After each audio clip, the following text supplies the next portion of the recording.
Philippe Aghion, est-ce qu'on Oui. peut raisonnablement envisager la transition écologique sans le nucléaire, comme voudraient le faire les Allemands? Je pense que non. Je pense qu'on a besoin, en tout cas, on a besoin d'énergie intermédiaire entre.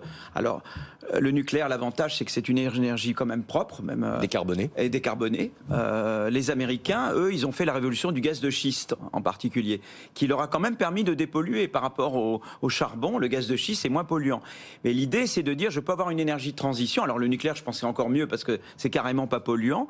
Et ça ne veut pas dire que je n'investis pas dans des nouvelles sources d'énergie renouvelables ou la fusion nucléaire ou d'autres, l'hydrogène, mais je me donne la possibilité d'utiliser cette énergie de transition tout en maintenant la recherche sur le long terme. Et ça me paraît être la meilleure stratégie parce que ça vous permet de réduire quand même assez rapidement les émissions de CO2 sans renoncer évidemment à poursuivre la recherche et l'innovation dans le long terme. Mais je voulais dire qu'il y a deux instruments importants.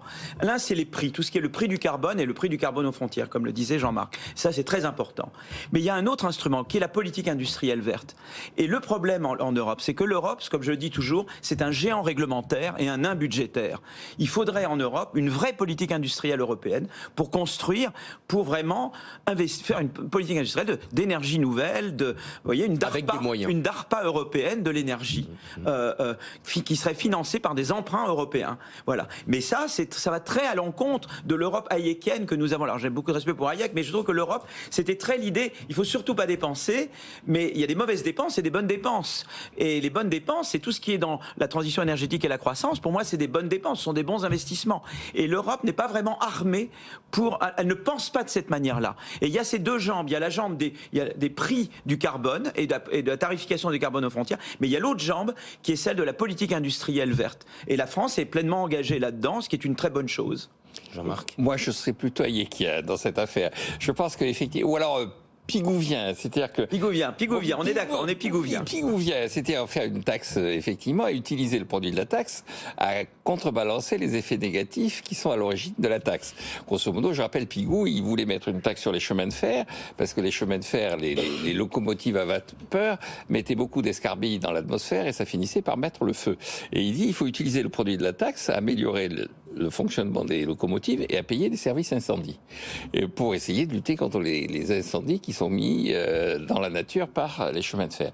Moi, je pense qu'il faut faire une taxe pigouvienne avec un objectif, c'est, je le dis toujours, il faut consacrer l'essentiel des ressources de la taxe carbone au financement de l'école des mines. Mais de l'école des mines, l'école des mines en tant que symbole de la recherche.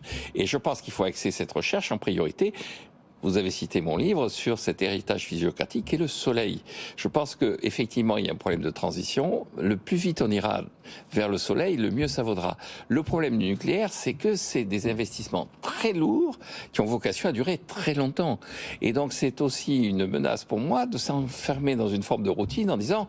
On a le nucléaire, on peut attendre, on peut réfléchir pour le solaire. Je pense qu'il faut véritablement le solaire, l'éolien. Alors il y a tout un débat sur l'éolien, les éoliennes et tout ça, mais je pense que le renouvelable doit être le centre du financement de notre recherche grâce aux recettes de la taxe pigovienne.